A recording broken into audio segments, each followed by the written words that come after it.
Hey there, welcome back to Occupy Democrats. And how great is it in this breaking story when you have one of those awesome moments in life, especially when it's regarding Donald J. Trump, and a Freudian slip. Oh yeah, it just happened, and you have got to see this because especially who said it, it's awesome. Show it to you in a few moments. If you'd like to see Trump out of the White House, just subscribe to the channel. But let's be clear about the fact that Donald J. Trump loves to talk about how fabulous a shape he's in, except for Stephen Colbert some years back made a very clear point about his health. This. There has been a whole lot of talk about Donald Trump's fitness for office lately. What with the book and everything that's out there and all the rumors. Well, he took a physical last Friday, and today, just a few minutes ago, we got the results from his doctor, Ronnie Jackson.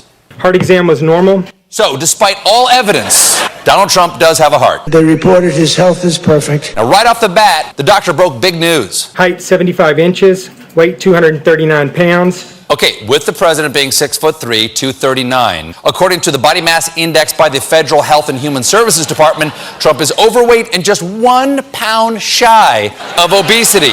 And Trump, of course, scares people or pays them to lie here. I just want to say, when he was the doctor at the White House, they asked him, who's healthier? Who's a better physical specimen? Is it Trump or is it Obama? And he said, it's not even close. It's Donald Trump, not even close. But somebody who ain't holding back is Don Lemon. This. Donald Trump is not only a liar, he's a criminal, he's a con man, and he is fat. He probably thinks he weighs 224 pounds, right? But I'm talking about people who are not self-aware. I don't talk about people being fat. I refuse to talk about the fact that he's a fat slob. I don't mention it. And yes, facts are important because 224 pounds looks more like this. Donald Trump is telling us that he's 6'3", 224 pounds. Can you guys just roll some athletes that are 6'3", 224 pounds? And I know muscle weighs more than fat, but it doesn't weigh this much more. And in a non-Freudian moment for RFK Jr., but a very Oedipal one,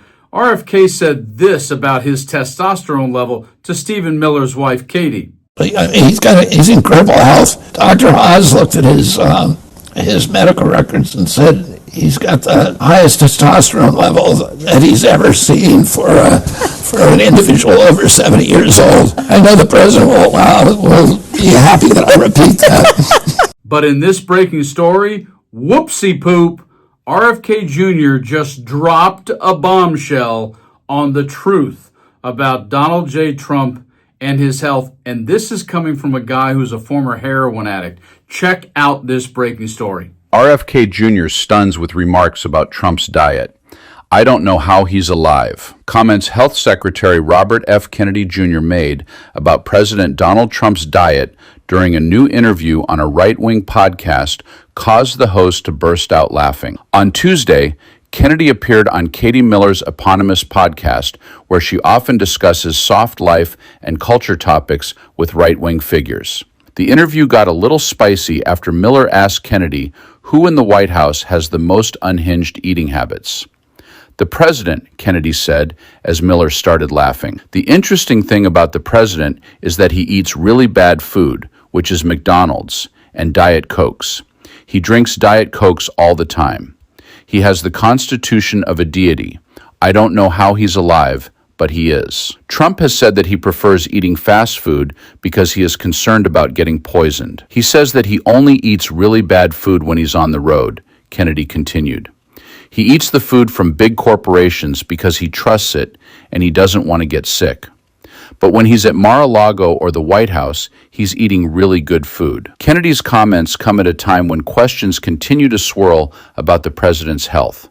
His bruised hands and swollen ankles have been well documented, and Trump has admitted to taking a battery of cognitive exams during his second administration. Trump's eating habits also seem to be at odds with Kennedy's policies at the Department of Health and Human Services. The Make America Healthy Again Commission, which Kennedy leads, released a report in May that said fast food is damaging the health of American children. This crisis results in large part from decades of policies that have undermined the food system and perpetuated the delivery of unhealthy food to our children, it added. Yes, I think a lot of us are in the place with regards to someone who's 79 years old and who actually weighs probably close to 264, not 224, that he is still alive, not even having anything to do with him being the president or him being a mango muppet train wreck, any of those things. Just the mere fact that someone who eats that poorly, who is that size, and doesn't really exercise, and I'm a golfer, but drives around in a golf cart for his total form of exercise, it is kind of amazing that he's still alive. But that kind of a slip-up by RFK Jr. is basically saying out loud what everybody else is already thinking. Like and share the video. Stay frosty.